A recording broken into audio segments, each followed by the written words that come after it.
ગુજરાત રાજ્યમાં આમ આદમી પાર્ટીના પ્રદેશ યુવા પ્રમુખ બ્રિજરાજભાઈ સોલંકીએ ખેડા જિલ્લાના માતરના પૂર્વ ધારાસભ્ય કેસરીસિંહ સોલંકીને પક્ષમાં જોડાવા માટે ઔપચારિક આમંત્રણ આપ્યું છે. તો આ સાથે જ બ્રિજરાજભાઈએ ગુજરાતમાં દારૂ અને ડ્રગ્સના ગેરકાયદેસર અડ્ડાઓ બંધ કરવા માટે પણ રજૂઆત કરી છે. તો આ પગલું રાજ્યમાં વધતા નશીલા પદાર્થોનો વપરાશ અને ગેરકાયદેસર દારૂના વેપાર સામે લડવાના પ્રયાસનો એક ભાગ છે. તો બ્રિજરાજ સોલંકીએ જણાવ્યું કે ગુજરાતમાં દારૂબંધી હોવા છતાં ગેરકાયદેસર દારૂ અને ડ્રગ્સનું વેચાણ ખુલ્લેઆમ ચાલી રહ્યું છે, જે યુવાનોના ભવિષ્યને જોખમમાં મૂકી રહ્યું છે. તેમણે ભારપૂર્વક કહ્યું કે આમ આદમી પાર્ટી આવા દૂષણ સામે કડક કાર્યવાહીની હિમાયત કરે છે અને આ મુદ્દે સરકારની નિષ્ક્રિયતા પર પણ સવાલ ઉઠાવ્યા છે. તેમણે કેસરીસિંહ સોલંકીને આમંત્રિત કરતા જણાવ્યું કે તેમનો અનુભવ અને સામાજિક પ્રવાહ આ લડાઈને વધુ મજબૂત બનાવશે. તો કેસરીસિંહ સોલંકી જેઓ માતર વિધાનસભા બેઠકના પૂર્વ ધારાસભ્ય રહ્યા છે, તેમની સામાજિક કાર્યો અને રાજકીય પ્રભાવને કારણે પ્રદેશમાં જાણીતા છે. તો બ્રિજરાજ સોલંકીએ એમ પણ કહ્યું કે આપનો ધ્યેય ગુજરાતના યુવાનોને નશામુક્ત અને સ્વસ્થ ભવિષ્ય આપવાનો છે. આ માટે પક્ષ ગામડે ગામડે જાગૃતિ અભિયાન ચલાવશે. તો આ ઘટના રાજકીય અને સામાજિક સ્તરે ચર્ચાનો વિષય બની છે, કારણ કે આપ ગુજરાતમાં પોતાનું સંગઠન મજબૂત કરવા સતત પ્રયાસો કરી રહી છે. તો આ પગલું ગુજરાતના રાજકારણમાં નવો વળાંક લાવી શકે છે.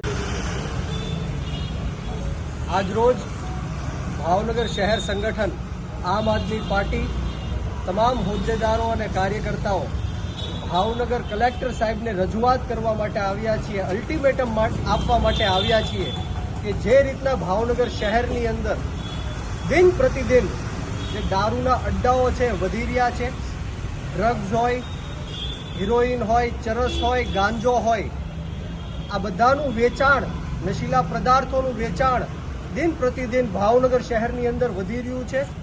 આપણે જોઈ રહ્યા છીએ કે દિન પ્રતિદિન હત્યાના મામલાઓ હોય કે પછી રેપના મામલાઓ હોય, યુવાનોની આત્મહત્યાના મામલાઓ હોય, એક્સિડન્ટના મામલાઓ હોય, અવારનવાર હજારો કરોડો પરિવારો દારૂના કારણે, ડ્રગ્સના કારણે બરબાદ થઈ રહ્યા છે. નાના નાના બાળકો અનાર્થ બની રહ્યા છે, મહિલાઓ વિધવા બની રહી છે. ત્યારે ભાવનગર કલેક્ટર સાહેબને આમ આદમી પાર્ટીની ચીમકી છે, રજૂઆત છે અને અલ્ટિમેટમ છે કે જો આવનારા એક અઠવાડિયાની અંદર ભાવનગર શહેરની અંદર અને જિલ્લાની અંદર દેશી દારૂના અડ્ડાઓ હોય કે ઇંગ્લિશ દારૂના અડ્ડાઓ હોય, આ બંધ કરવામાં નહીં આવે તો આમ આદમી પાર્ટી ભાવનગર શહેર સંગઠન તમામે તમામ ભાવનગરની અંદર જનતા રેડ કરશે અને ઉજાગર કરશે. અને જે રીતના આપણે સમાચારોમાં જોઈ રહ્યા છીએ કે ભ્રષ્ટાચારી ભારતીય જનતા પાર્ટીના નેતાઓ અને મળતિયાઓ દારૂનો ધંધો કરી રહ્યા છે, વેપાર કરી રહ્યા છે, જુગારનો ધંધો અને વેપાર કરી રહ્યા છે, એને ઉપર પણ અમે હલ્લાબોલ કરવાના છીએ. આ રજૂઆત અને આવેદન અમે આજે ભાવનગર કલેક્ટર સાહેબને આપવા માટે આવ્યા છીએ. Bureau report CN24 news. હવે જુઓ દેશ દુનિયાની તમામ ખબરો તમારી આંગળીના ટેરવે.